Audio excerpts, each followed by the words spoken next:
Of the Faculty of Engineering and Computing, UTECH, Professor Sean Thorpe, Vice Dean, Associate Professor Arvin Thorpe, who is also the Master of Ceremony, and Chairman Chris Udiar, yes, IEEE Jamaica section, and of course President Brown, Dr. Brown, President, University of Technology, Dr. Joseph O'Neill, President of the Jamaica Institute of Engineering, JIC, other faculty members from Hart Trust, from UE, from UTECH, and also for CMU, some of them, and people online. I am not very sure now, after hearing all of you, whether my presentation is going to appropriate with the expectation that you have from me, because as is on the screen, the topic given to me is leadership skills, not necessarily on technology. I think it's more general.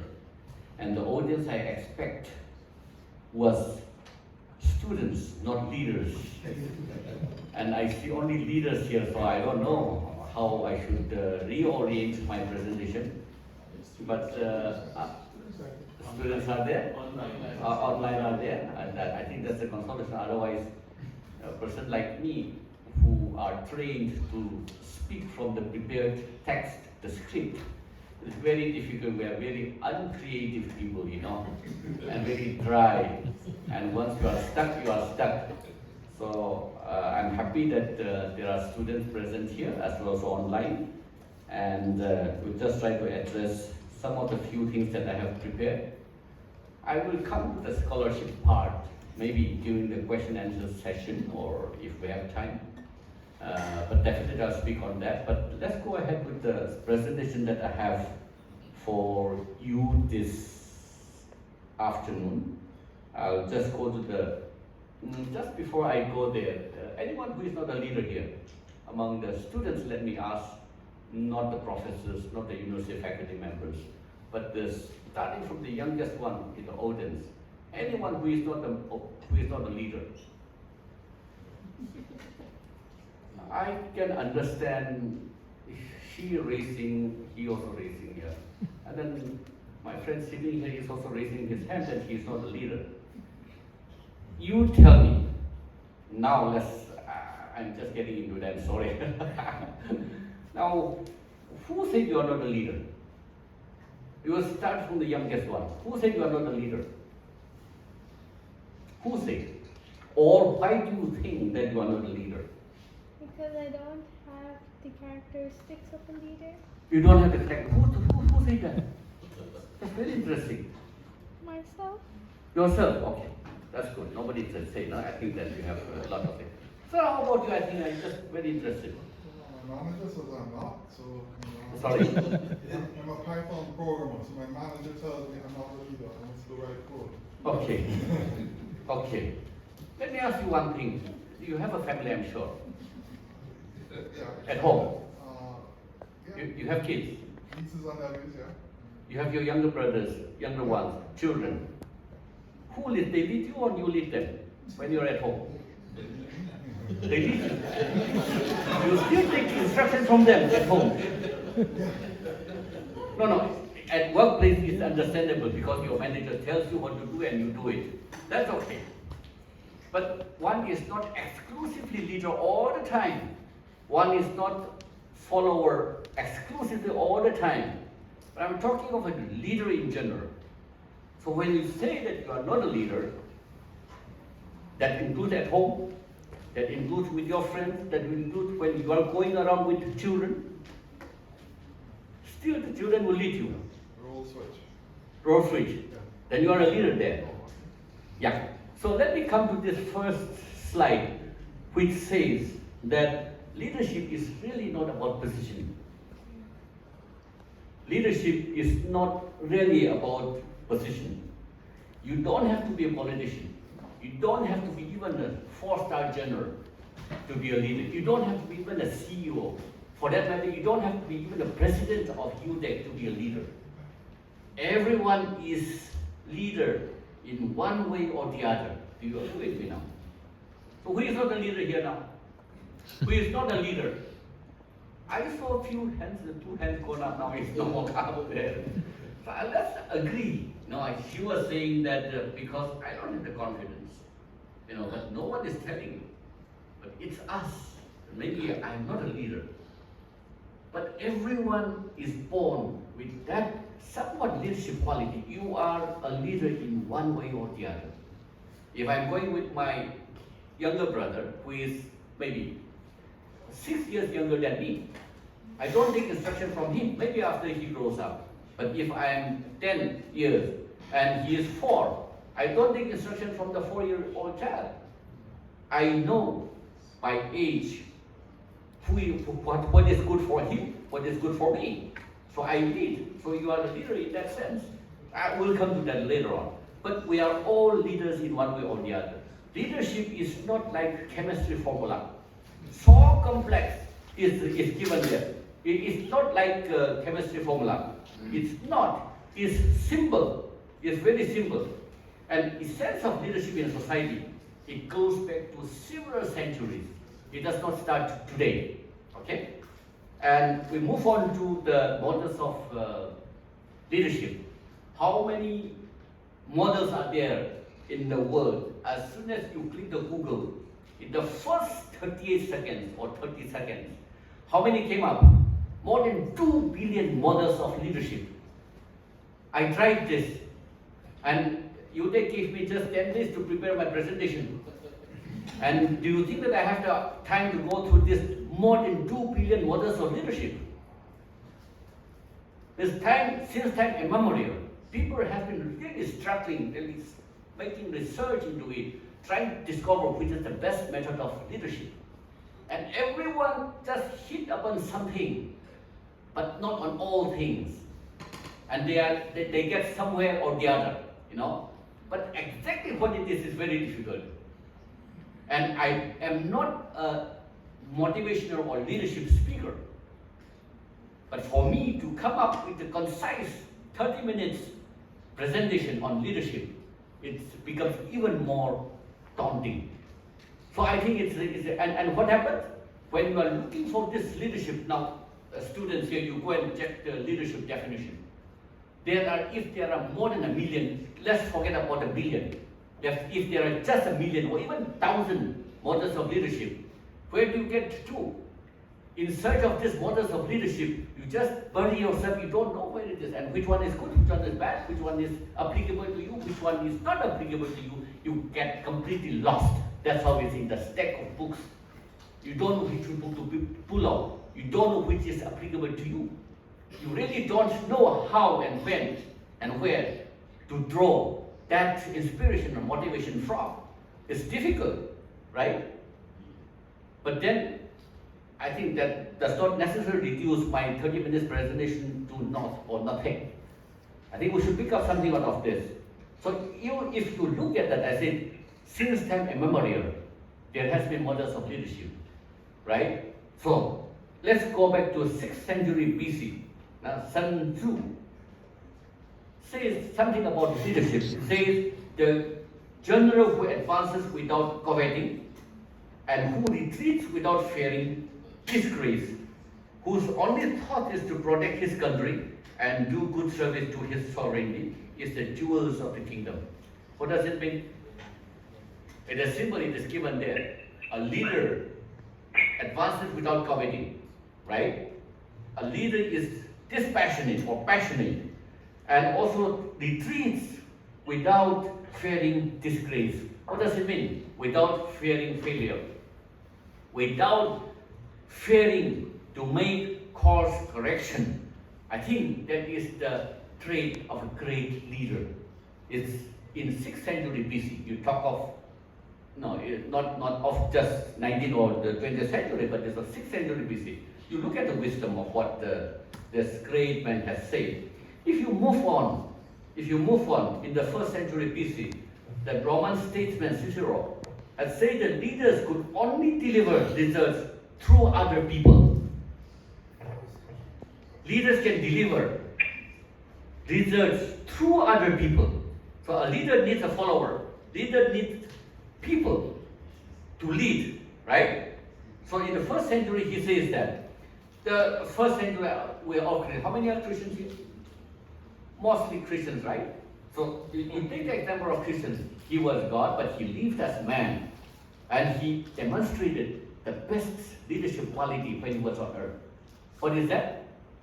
What is that? About him or about others?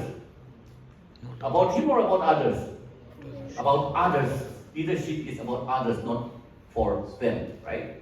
So, again in the 20th century, because I'm from India, there are so many iconic figures in the 20th century, including Martin Luther King and several others in every country. But because I come from India, I would like to name Mahatma Gandhi, a great leader, who goes around with a dhoti. We call it just a piece of cloth wrapped around him. Does not bother about anything. What he bothers about is the people, and he took people along with him. That's what it is. Over the century, from 6th century BC to 20th century, you will find these leaders who talk about not themselves but about other people. You come little bit. There are some smart guys here also. Like we're just going through, just brushing through the centuries, okay? In the 16th century AD, now this is 16th century AD, Niccolo from Italy, Niccolo Machiavelli. Have you heard of this man? He wrote a book called, and it is a path breaking in the model of leadership, called, what is the name of the book? The Prince. The Prince. The Yeah, the Prince. Who is that? The Prince. The Prince. Okay, come here. Come here. The Prince.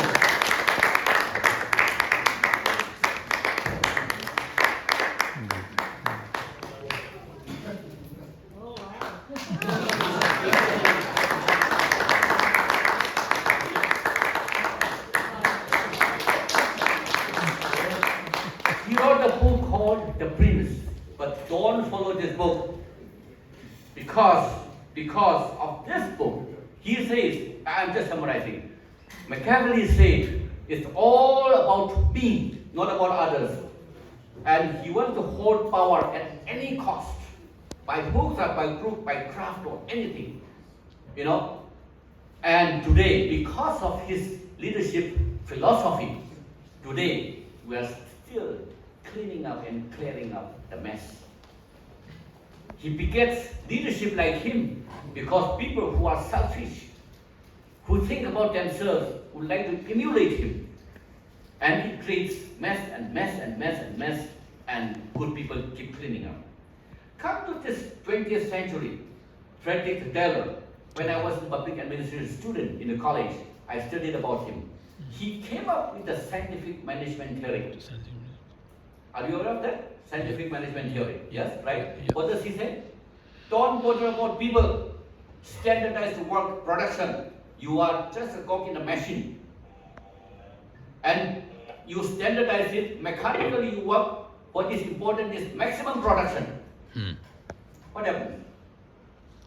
His thinking still lingers like a bad smell today. Do we still call for this? There are some industries who still do that, but it's no more. And that was once upon a time in the 20th century, as late as 20th century. And he's talking about the management theory, the scientific management. What manager? Is manager, sir, you said that your manager told you, is manager a leader? What is the difference between manager and a leader? What does a manager do and what does a leader do? I have one chocolate. A leader influences people. A leader influences people. Yes. In leader do. And a manager? He does not influence. Huh? Yeah. Great. I think that sums up. But I have one job that you cannot share. So a manager's work is to get the work done. You know, get the result, get the work done. Either carrot or stick, whatever apply, get the work done, get the result. A leader, Right. a leader influences, inspires, motivates. That's the difference. A manager can be a leader too. Combine the role combined. A leader can also be a manager, right? But I think the combination of beautiful and the beautiful combination of these two qualities will bring a good result. Some of the leaders are very visionary, and they leave the implementation, delegation. Appoint a good managers. I think that's a leader of a quality of a leadership. A leader knows who to select and who to choose. Appoints good managers. And I think that is it. Just moving forward. Next is, people are really desperate to become leaders. I myself, I would like to be a good leader, of course. And they're desperately looking for a trait of leadership that little girl are, my daughter, she has said that I don't have the traits, I don't have the characteristics, right? Not only you, among the grown-ups like me, who are in the 50s, they are desperately looking for leadership traits and qualities. What do? When I go to the airport, I pick up the autobiography of a great leader, for example, Bill Gates, for example, a great CEO, or the iconic figures, for example, Mahatma Gandhi, or other celebrities. And just on the flight itself, you just flick it and go through it, and then you chew it up. You just flip through and read it up. And then, if the book says about that, the autographer, the personality says that, oh, I eat this, I work like this, and I wear such kind of dress, what do, human? Try to emulate. Try to work like them. Try to speak like them. Try to dress like them. Try to do something, whatever. Does it work? Does it work? Yeah? No. It never works. No. It never works. You don't have to be others. You have to be you. I have to be me. Oh my God. I cannot become a leader by emulating, by imitating somebody, some great leaders. You get inspiration from them, but not necessarily, because you cannot be you. You cannot be him. So it does not work most of the time, or it does not work at all. Coming back to the thing, I don't know, just remind me, because sometimes when I speak, I also run away. Like the president. Yeah, just let me know. So, private and public leadership. Just to develop. Let me just dwell a little bit on this. You were talking when I saw those 4 hands, you must be thinking about public leadership, right? You don't have, when we talk about leadership, normally we talk about public leadership. We don't have in our minds about the private leadership. But we are all leaders in one way or the other. When you are more than one, if you have another person with you, one has to be a leader.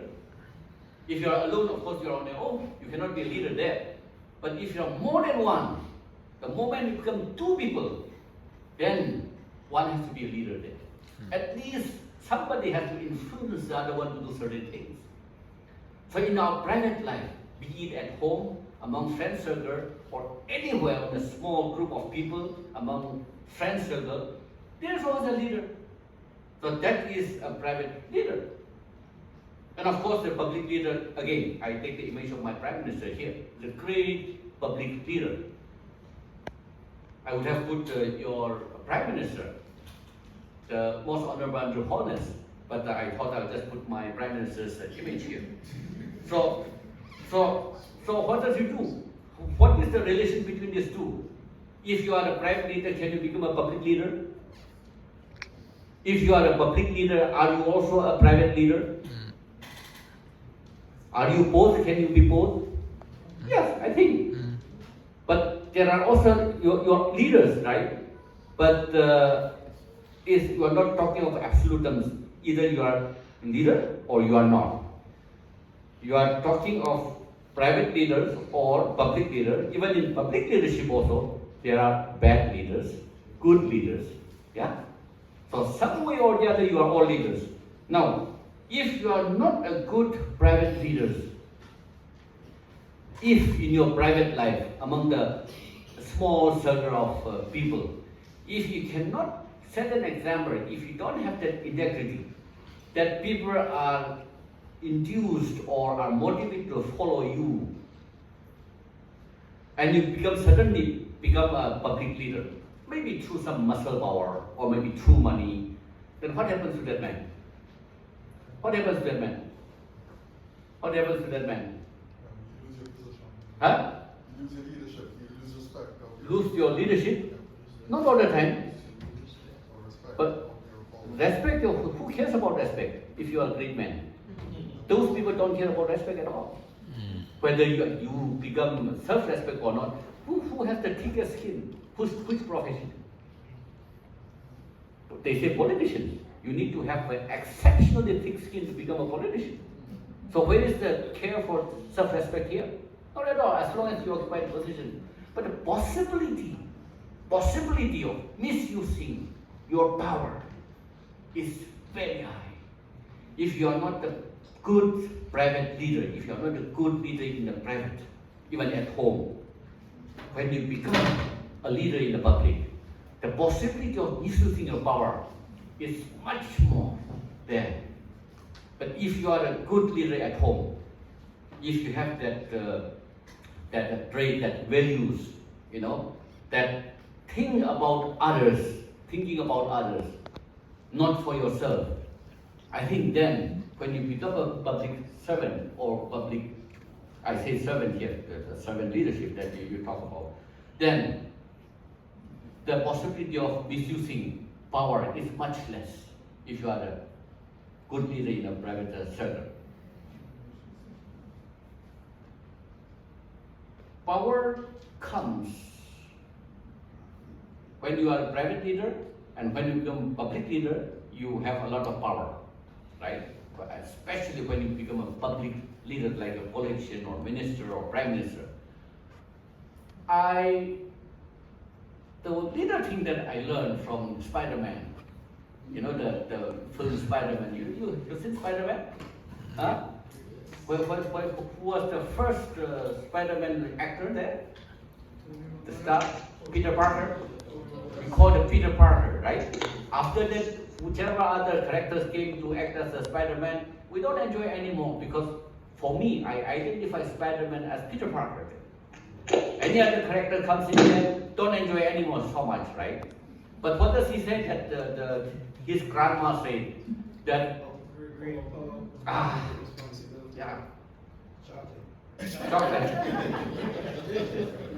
With great power comes great responsibilities. Now, if you have not been cultured, if you have not been inculcated, filled with values when you are a private leader there, that great power comes with a lot of danger. It does not come with responsibility. There are several public leaders who don't have any accountability, any kind of responsibility.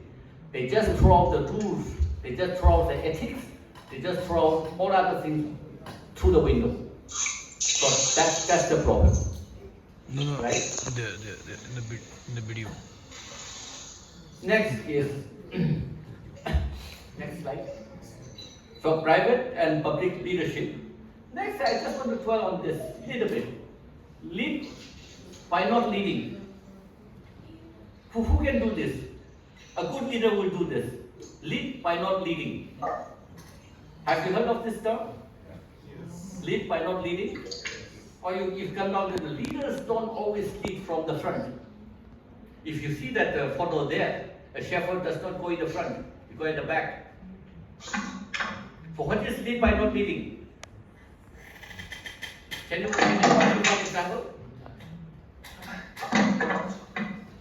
What is lead by not leading? Anyone? He's so motivated with those 2 chocolates now. What's your name? What is lead by not leading? Lead by not leading. You are a private lovely. Wow. Not very lovely. Yes. Oh, obviously, sir. You will raise your hand. Yeah. What is lead by not leading?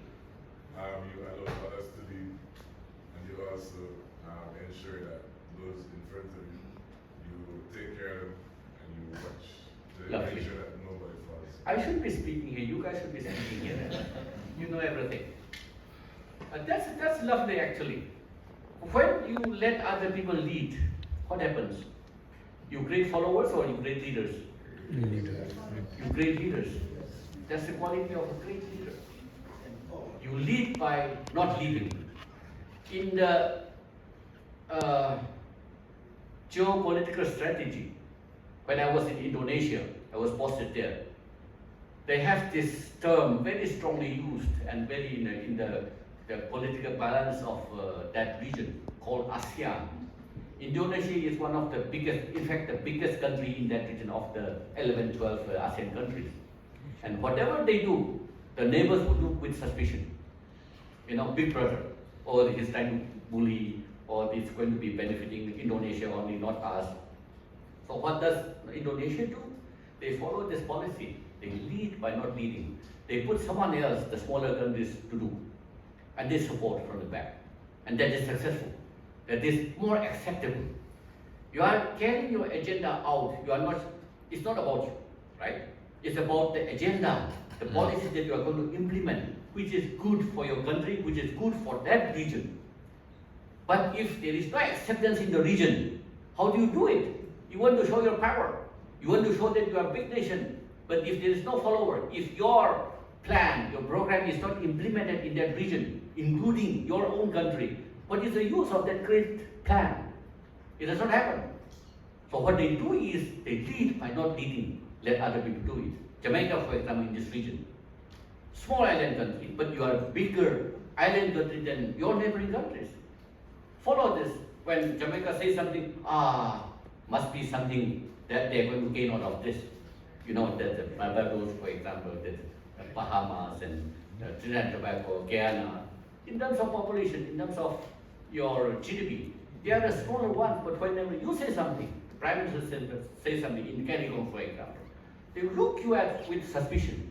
But when you put someone, smaller country, to lead, more acceptable, everyone knows you are leading by not leading.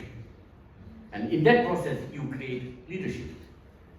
In even my own office, sir, I try to practice that. I had a very enthusiastic, new foreign service officer just a year ago. Very active, ready to learn, ready to just launch.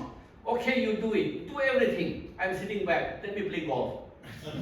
Yeah, delegate and let me play golf. And he does everything, of course, from political to economic to consular to outreach to community. He learns, just enter the service. In 2 years' time, he can be a head of mission anywhere. In a smaller mission, of course. And for me, it's good. So he is there, in the front, I am stepping back. I don't lose anything. My ego is not smashed. It does not become flat like chapati.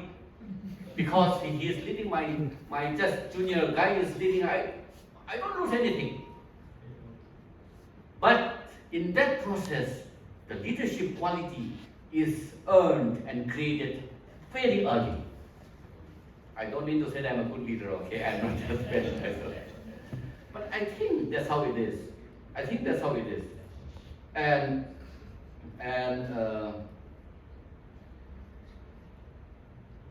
let me also say this.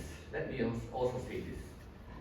A leader, when it's not like in the 100-meter sprint or 400-meter, 200-meter sprint, that you are on your own. You are on your own team. You know, can you imagine of a person running for 100 meters and thinking about others? Can you imagine that? Can you imagine about the other guy, the Usain Bolt is running? or example your treasury is running, and you are thinking about The fast, secure data network provides Yeah. reliable service, so you can always depend on multi. Jamaican and proud. Are everywhere. The Watchman, exploring issues shaping our society, government, and business. Provocative, unconventional. We are not provoked. Just say the first name and tell them to turn off the mic. Chat. Yeah. Turn off the first name. I think their names on it. Just say their name and tell them to turn off the mic. Sorry? You mute. You are not, sir. Okay. Oh, this is online. Yeah, please, you have to mute yourself, please. You are disturbing our meeting, please. Someone used the word provoke. I'm not provoked.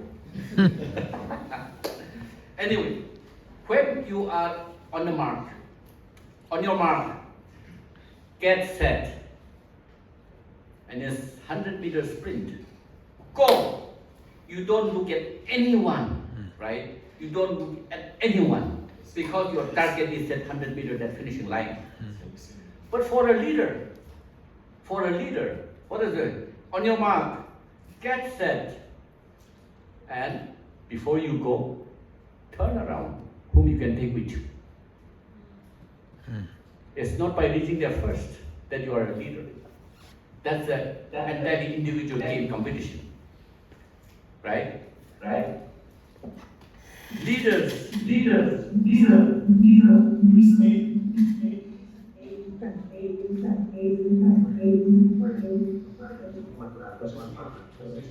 I can be heard twice also, it's okay. Yeah. Leaders are not necessarily popular all the time. Leaders may tread a very lonely path. You don't have acceptance many a times. If you have the vision, and when your followers don't share that vision, which happen more frequently than not, then you walk a very lonely path. And if leaders are afraid to walk that path, then be it a nation, be it an organization, I think it will not go forward. Don't be scared to walk a very lonely path. People will catch up later on, but for the time being, when you start, people don't understand, don't share your vision, and you have to walk a lonely path. To sum up now, we're just coming close now. Principle number one is not about you. It's not about you. So let's sum up. If there are more than 1 billion or 2 billion models of leadership, let's squeeze everything in. You just record a picture of those maze of books where you have to retrieve the model of the best leadership. But just squeeze everything in and just condense into these 2 principles or 3 principles. Principle number one is not about you. It's about others. Leadership quality is not about you, it's about others. Eleanor Roosevelt, Roosevelt's wife, Madam, said a good leader can inspire people to have confidence in the leader. A great leader inspires people to have confidence in themselves. Have confidence in yourself, right? You think that you don't have the trait of leadership quality. That is lack of confidence, right? You have that quality. It's about confidence, build up confidence, and you become a leader. The best leaders don't create more followers. They create more leaders. Best leaders don't create more followers, they create more leaders. Leaders know how to pick, how to select his team, right? And when a leader selects his team, does he select the smart guys or average guys? Smart. Huh? Average. You want average guys in your team or the best ones? Smart guys. Smart guys, right? Huh? Balance. Do smart guys easily work together? Huh? Smart guys don't work easily together, right? Leader's job is to bring smart guys together and make them work together. Then they make wonders, they create wonders. Jack Ma, that, the Chinese, the Alibaba, the owner, he said, my job is to bring smart guys and ensure that they work together peacefully. Smart guys don't want to listen to another guy. So the leader's job is to make each other listen to each other and create a team. That is the quality of a great leader. I am putting the picture of Moses here. What does his father-in-law suggest? That he creates separate Yeah. sub-leaders. Leaders of 1,000, 500, 100, 70, 50. And Moses deal with the overall bigger Yeah. largest problem. In that process, what are you doing? You are creating leaders. You are creating leaders, right? And that's how leadership do. You don't do everything, you break down, you will have, his father-in-law said, you will break down. It is humanly not possible. And that's how the job of delegation. Some leaders don't trust his subordinates, his team. You will never delegate. Yeah. I would like to play golf, so I delegate. Principle 2. I'm just almost there. Principle 2.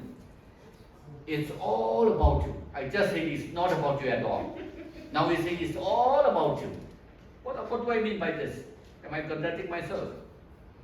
It's less about trying to become someone else and more about trying to be ourselves brilliantly. It's about us. It's not about imitating other leaders. You read biography, that's okay. Pick up that thing which is relevant to you. Don't try to imitate that. I'm just applying to younger students, okay, not to our own colleagues here. So that's what it is. Why should people look at you? How do you reflect ourselves? How do we reflect ourselves? What are the elements when your followers listen to you or follow you? Why do they follow you? Because next 5 levels. Because you are the boss. Why do they follow you? Because you are the boss. Second, because of how they feel about you. Next, because of what you have achieved. You have put in a lot of work. Being a leader does not just come easily. Because of what you have achieved. Third one is because of what you have done for them. If you are a leader, and if it's about others, the beneficiaries are your followers, and because of that, they follow you. Now, the last one is because of what you are and what you represent. If you see these 5 levels, it's shallow on the surface because you are a boss. It comes deeper and deeper and deeper, and when you reach the level 5, is about what you represent. That makes you a leader. Your values, your organization, the culture of an organization, the culture of a country. That's what you represent. So it's like looking into a mirror. True leadership looks at themselves in a mirror because what's around us is a reflection of who we are. Mahatma Gandhi, be the change you want to see in the world. Nelson Mandela, I don't change others until I change myself. Sun Tzu again, mastering others is strength, mastering ourselves is true power. Jesus Christ, of course, is the golden text, we call it Matthew 7:12. It says, whatsoever you like other men to do to you, do you even so to them. Recap, there is nothing called a perfect leader. Don't be afraid. Nothing called perfect leader. But the next best thing to follow is principle 1 and 2. It's all about others. It's all about me, right? It's not about you, it's all about other people, and it's all about you. If we add one more here, 3 L's, look out. It's all about others. Look out. It's all about others. Look within. Reflect. It's all about you. 3. listen. 3 L's. Leaders are great listeners. My phone is permanently on silent, deliberately, because I'm very forgetful. So when in the middle of the meeting it just rings and it's very irritating. So permanently on silent mode, but I put it on vibration mode. I have never had a situation where I misplaced my phone and I couldn't find it. Because when I misplaced somewhere sometime, I let my wife or my son ring my number and I listen carefully. And I can feel and I can see the vibration. Put your ear on the ground, listen. That makes you a great leader. It's not about you, it's all about you. And listen. Thank you very much for listening.